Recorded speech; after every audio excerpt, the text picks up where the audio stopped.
جو ہے وہ اپنا ایک مینٹلی وہ پریپیئرڈ ہیں اور پریپیئرڈ تھے کہ جب پولیس ان کو گرفت میں لے کر آئے گی تو شاید تفتیش کے حوالے سے کچھ چیزیں چلیں گی، تو وہ تفتیش کے پروسیس کو الجھا کے بالآخر ہمارے سسٹم کو چکما دے کے شاید اپنے لیے کوئی نہ کوئی راہ فرار پیدا کریں۔ لیکن ظاہر ہے یہ اس طرح کے ملزمان کو جب انیشلی انویسٹیگیٹ کیا جاتا ہے، انٹیروگیٹ کیا جاتا ہے، تو وہ اس طرح کے ٹیکٹکس یوز کرتے ہیں۔ لیکن چونکہ الحمدللہ ملزمان تینوں گرفتار ہیں اور پولیس کے پاس ان ملزمان کی گرفتاری کے بعد ان کی تفتیش کے حوالے سے ہمارے پاس تمام ٹیکنیکل و ہیومن انٹیروگیشن بیس جو بھی ہمارے پاس طریقہ کار ہوتا ہے، ہم بڑی تسلی کے ساتھ اور بڑی پروفیشنل طریقے سے اس مقدمے کی تفتیش کو آگے لے کے چل رہے ہیں، اور اس میں ہم ٹیکنیکل بنیادوں پہ بھی تفتیش کریں گے۔ ان ملزمان کو PFSA سے ان کے ٹیسٹ بھی کروائیں گے، ان کی مزید جو اس حوالے سے سائنسی بنیادوں پہ انٹیروگیشن کی جائے گی، ایویڈنس کلیکشن کچھ کی جا چکی ہے، کچھ بعد میں کی جائے گی۔ تو انشاءاللہ یہ ملزمان جو ہیں یہ قانون کی گرفت سے باہر نہیں جائیں گے، اور ہم اس بات پہ ہماری پوری کنسنٹریشن ہے کہ ان ملزمان کی گرفتاری سے لے کے آگے ان کی تفتیش کرنا، چلان مرتب کرنا، اس کے اندر کوئی کسی قسم کا قانونی سکم نہ رہے، کسی قسم کی قانونی یا لیگل خامی نہ رہے، اور بعد میں اس مقدمے کی پروسیکیوشن کرنا، تاکہ پروسیکیوشن کی سٹیج پہ اور اس کے بعد ٹرائل کی سٹیج پہ یہ ملزمان جو ہیں کسی بھی قانونی پیچیدگی کا فائدہ اٹھاتے ہوئے کسی قسم کا بینیفٹ نہ لے سکیں۔ انشاءاللہ اس حوالے سے ننکانہ پولیس پرعزم ہے کہ ہم ان مقدمات کو پورا فالو کریں گے اور ان ملزمان کو انشاءاللہ جو قرار واقعی سزا ہے وہ دلوائیں گے۔ اچھا صاحب، کیا یہ ملزم سابقہ ریکارڈ یافتہ ہیں؟ جی، اس حوالے سے چونکہ یہ ایک سابقہ ریکارڈ یافتگان جو ہیں وہ ہمارے لیے کرائم اگینسٹ پراپرٹی، یعنی وہ کرائم جن کے اندر کسی شخص کو اس کی مال دولت سے محروم کیا جائے، اس میں تو ہمارے لیے کرائم اگینسٹ پراپرٹی کی ریکارڈ کا ہونا بڑی اہمیت رکھتا ہے۔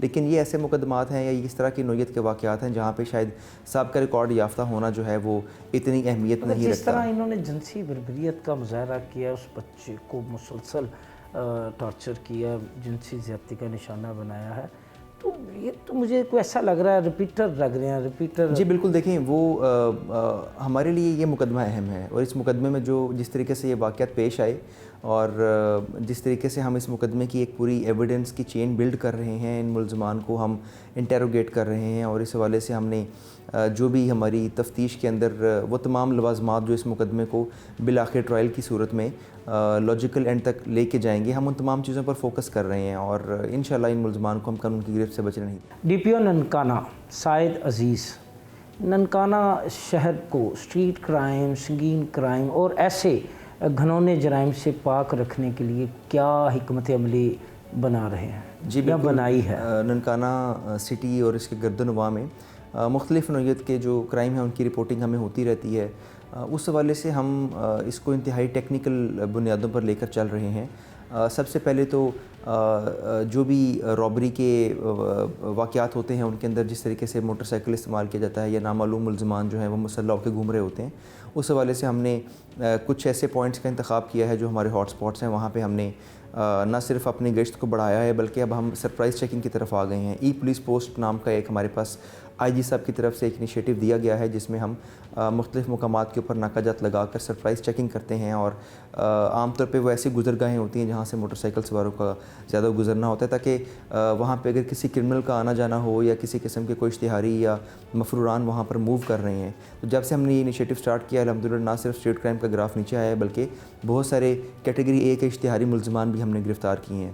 اس کے علاوہ کچھ چیزیں ہوتی ہیں جن کو پولیس کانسٹنٹلی بیک ڈراپ میں کرتی رہتی ہے، جیسے بہت سارے ٹارگٹ افینڈرز ہوتے ہیں جو سابقہ ریکارڈ یافتہ لوگ ہوتے ہیں، ان کی جو بھی کمین گاہیں ہیں یا جو ان کی پناہ گاہیں ہیں جہاں پر وہ چھپتے ہیں، جو بھی ان کی رہائش گاہیں ہیں، وہاں پہ کانسٹنٹلی ان کے اوپر نظر رکھنا، اپنے مخبران سے رابطہ رکھنا، اور اس کے علاوہ آج کل جو ایک ہم مزید کر رہے ہیں وہ ہے جو ملزمان جیل سے ریلیز ہوتے ہیں ان کے بارے میں ایک کبھی امکان ہوتا ہے کہ وہ دوبارہ جیل سے نکلنے کے بعد اس طرح کے جو ہے وہ سلسلے میں دوبارہ شریک ہوتے ہیں، تو ہم صرف ڈور ناکنگ نہیں کر رہے بلکہ ہم ایک سٹیپ آگے جا کے اس طرح کے لوگوں کی CDRs نکلواتے ہیں، اور CDR نکال کے جو اس علاقے میں کرائم ہو رہا ہوتا ہے اس کرائم کے حوالے سے ان ملزمان کی CDR کو ہم میچ کرتے ہیں اس کرائم کے ساتھ جو کہ اس علاقے میں وقوع پذیر ہو رہا ہے۔ اس سے ہمیں اس بات کا پتہ چل جاتا ہے کہ کیا یہ ملزمان جیل سے واپس آنے کے بعد اس طرح کے ہینیس کرائم میں دوبارہ تو ایکٹیو نہیں ہو گئے۔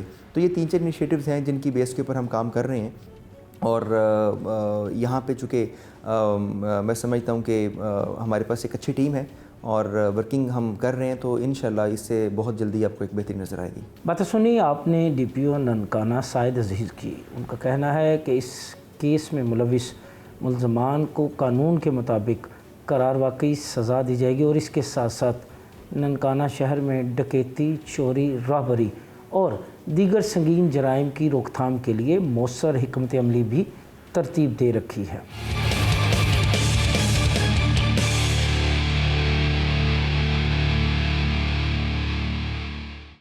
آپ نے دیکھی ننکانہ صاحب میں ہونے والے گھنونے جرم کی یہ داستان۔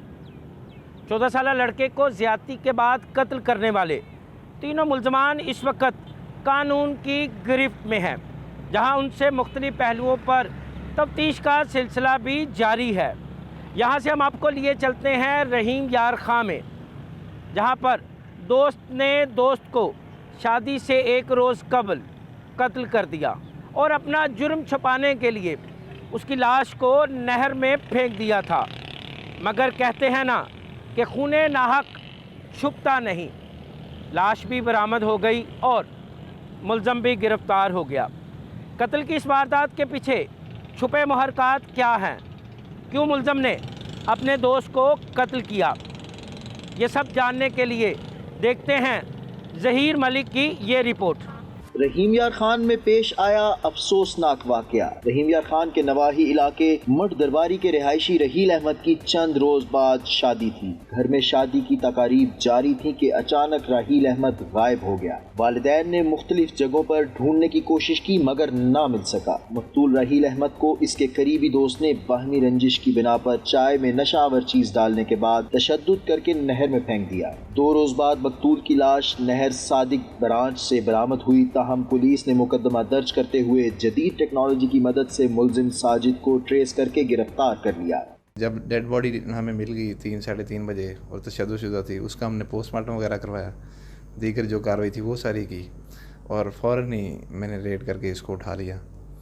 میرے ساتھ ڈی پی او صاحب نے ایک ٹیم تشکیل دی، ڈی ایس پی صاحب نے زیر نگرانی، اور میں اور شہباز سب انسپیکٹر نے ایک ٹیم تشکیل دی۔ ہم نے وہاں پہ فوراً اس کو ریڈ کر کے اس کو اریسٹ کیا، اس سے انٹیروگیشن کی، تو اس نے پھر دوران انٹیروگیشن انکشاف کیا کہ میں نے اس کو مار دیا۔ پولیس نے مقتول کے قریبی دوست ساجد غفار کو گرفتار کر کے انٹیروگیشن کی تو ملزم رحیل احمد نے قتل کرنے کا اعتراف کرتے ہوئے آلہ قتل بھی برآمد کروا دیا۔ مقتول رحیل احمد کے گھر پر شادی کی خوشیاں منائی جا رہی تھیں، مگر اچانک خوشیوں والے گھر میں اب صف ماتم بچھ گیا۔ مقتول رحیل احمد کے ورثاء نے اعلیٰ افسران سے مطالبہ کیا ہے کہ ملزم کو کیفر کردار تک پہنچایا جائے۔ پروگرام فرد جرم کے لیے کیمرہ مین حمزہ غفار کے ساتھ ظہیر ملک، رحیم یار خان۔ دوست کے ہاتھوں دوست کے قتل کی یہ رپورٹ آپ نے دیکھی۔ یہاں سے ہم آپ کو لیے چلتے ہیں ضلع اکاڑا میں، جہاں پر ڈاکوؤں، چوروں اور راہزنوں نے شہریوں کا جینا دوبر کر رکھا ہے۔ روزانہ درجنوں وارداتوں میں شہری موبائل فون، نقدی اور طلائی زیورات سے محروم ہو رہے ہیں۔ اکاڑا شہر میں بڑھتے ہوئے جرائم پر دیکھتے ہیں میاں شہراز کی یہ رپورٹ۔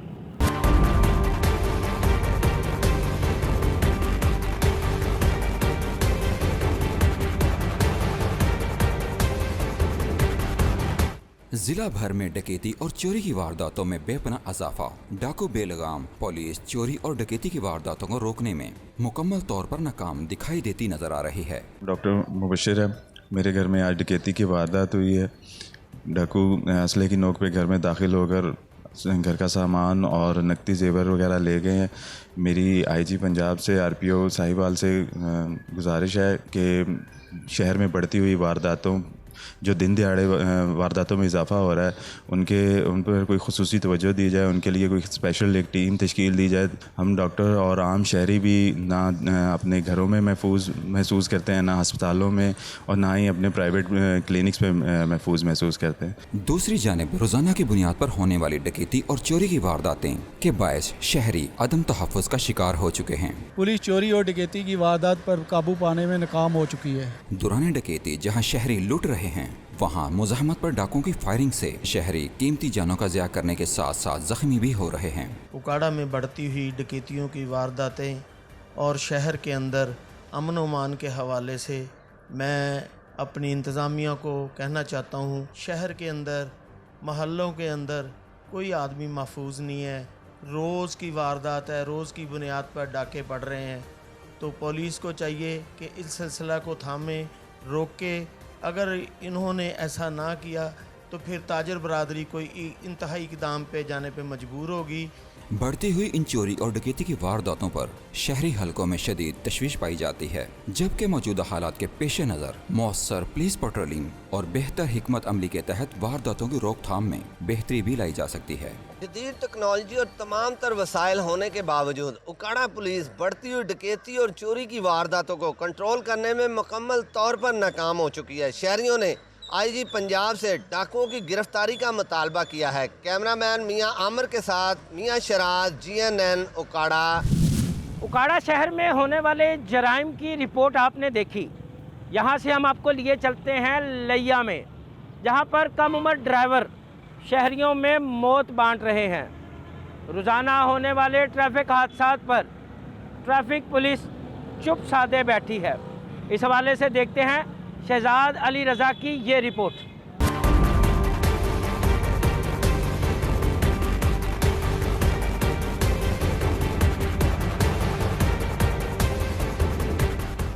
لیا میں 60% خطرناک حادثات کا سبب 18 سال سے کم عمر بچوں کا گاڑی، موٹر سائیکل اور رکشہ چلانا ہے۔ ٹریفک پولیس کی چلائی جانے والی تمام آگاہی مہم بیکار ثابت ہوتی ہے جب سینکڑوں کی تعداد میں بچے مختلف گاڑیاں لے کر سڑکوں پر نکل آتے ہیں۔ DSP ٹریفک کا کہنا ہے کہ والدین اپنی ذمہ داری نبھائیں تو حادثات میں کمی لائی جا سکتی ہے۔ ہماری ذمہ داری تب شروع ہوتی ہے جب بچے روڈ پہ آ جاتے ہیں، تو میرا میسج والدین کے لیے یہ ہے کہ جب بچے گھر میں ہوتے ہیں تو ان کی والدین کی ذمہ داری ہوتی ہے کہ ان کو جو ہے نا کنٹرول کریں، اور ان کو جو ہے نا کم عمر بچوں کو کوئی کنوینس وغیرہ نہ دے، کوئی موٹر سائیکل وغیرہ نہ جو ہے نا اسے دیں، تاکہ وہ روڈ پہ ہی نہ آئے۔ کم عمر ڈرائیورز نے GNN نیوز سے بات کرتے ہوئے گاڑیاں چلانے کے مختلف بہانے پیش کیے جو کسی صورت بھی قابل قبول نہیں تھے۔ میری عمر 15 سال ہے، لائسنس اس وجہ سے گھر میں بڑا بھائی ہونا اس وجہ سے مجبوری ہے، وہ ہے نہیں باہر ملک میں ہے نا، اس وجہ سے بائک مجھے چلانی پڑتی ہے، مجبوری تھی۔ پھر ہم ادھر سے تیز بھی نہیں چلا رہے تھے، ایسا سے آ رہے تھے۔ ابھی صنعتی کا نہیں بنا سازر، لائسنس بھی نہیں بنا میرا، اور ہیلمٹ جو ہے وہ ابھی ضروری کام تھا اس لیے بولا ہے اگر۔ دوسری جانب بچوں کو گاڑیاں دینے والے والدین غلطی تو تسلیم کرتے ہیں لیکن آئندہ اس پر قابو پانا نہیں چاہتے، جس سے حادثات میں اضافہ ہی ہوتا چلا جا رہا ہے۔ یہ واقعی ہماری غلطی ہے کہ ہم نے ان کو نہ بائک دی، اور انشاءاللہ تعالی نیکسٹ ہم یہ غلطی نہیں کریں گے، کیونکہ یہ بہت ہی رسکی کام ہے جس سے جان بھی جا سکتی ہے، اور تو یہ نیکسٹ ٹائم بھی ہمارے سے غلطی نہیں ہوگی۔ شہریوں کا کہنا ہے کہ معاشرے کے ہر فرد کو اپنی ذمہ داری نبھانی چاہیے اور بچوں کو گاڑی خرید کر ہی نہیں دینی چاہیے جب تک کہ لائسنس نہ بنے۔ یہ جو بچوں کو موٹر سائیکل دیتے ہیں نا ماں باپ، یہ سب سے بڑی غلطی کرتے ہیں جو کہ ماں باپ کو نہیں کرنی چاہیے تھی۔ اب سب سے زیادہ پاکستان میں یہ موٹر سائیکل کا ایکسیڈنٹ ہو رہا ہے۔ یہ موٹر سائیکل کیونکہ سواری سب سے زیادہ ہے ہمارے پاکستان میں، باقی کنٹری میں اتنی نہیں ہے، جو کہ اب یہ چھوٹے چھوٹے بچے جو موٹر سائیکل چلاتے ہیں ان کا ایکسیڈنٹ ہوتا ہے، کسی کی ٹانگ ٹوٹ گئی، کسی کا بازو ٹوٹ گیا، کسی کی ڈیتھ ہو جاتی ہے، سب سے زیادہ ڈیتھ بھی ہو رہی ہے۔ اور نہیں تو یہ ٹانگ ٹوٹنا یہ تو معمول کی بات ہے، یہ صرف بچوں کے لیے۔ اور جو بچے چلا رہے ہوتے ہیں موٹر سائیکل، آگے جو بھی آ رہا ہوتا ہے، چاہے وہ آگے بزرگ ہے، ایسے عورتیں یا کچھ بھی ہے، تو وہ ان میں لگ جاتا ہے، وہ بھی مر جاتے ہیں، وہ بھی مر جاتے ہیں، یا ان کی ٹانگیں ٹوٹ جاتی ہیں، ان کی ٹانگیں ٹوٹ جاتی ہیں، بہت سارا نقصان ہوتا ہے۔ یہ تو ماں باپ کو چاہیے تو بچوں کو موٹر سائیکل نہیں دینا چاہیے، اور کم عمر میں تو ویسے بھی نہیں دینا چاہیے، جس کا لائسنس نہیں ہے اس کو تو ویسے بھی چلانا نہیں چاہیے۔ کم عمر ڈرائیورز کے خلاف کمپین تو مسلسل چل رہی ہے، لیکن جب تک گھر سے ہی بچوں کی تربیت نہیں ہوگی تو ایسے مسائل کو کنٹرول نہیں کیا جا سکتا۔ والدین سے صرف گزارش یہ ہے کہ کم عمر بچوں کو موٹر سائیکل جو ہے نا ہرگز نہ چلانے دیں، کیونکہ روڈ کے اوپر اکثر اوقات جو حادثے کا سبب بنتے ہیں وہ چھوٹی عمر کے بچے ہی ہوتے ہیں، وہ نہ سمجھ ہوتے ہیں، ان کو ٹریفک لاز کا نہیں پتہ ہوتا، اس وجہ سے جو ہے نا وہ خود بھی زخمی ہو جاتے ہیں اور دوسروں کے لیے بھی پریشانی کا سبب بنتے ہیں۔ 18 سال سے کم عمر بچوں کی ڈرائیونگ پر سختی سے عمل درآمد حادثات کی روک تھام کے لیے انتہائی ضروری ہے۔ ٹریفک پولیس کے ساتھ ساتھ والدین کو بھی اس حوالے سے بھرپور اپنا کردار ادا کرنا چاہیے۔ کیمرہ ٹیم کے ہمراہ شہزاد علی رضا، GNN لیا۔ آپ نے دیکھی ننکانہ صاحب، شیخ پورہ، اکاڑا اور لیا میں ہونے والے جرائم کی یہ داستانیں۔ یہاں پروگرام فرد جرم کا وقت ختم ہوا چاہتا ہے،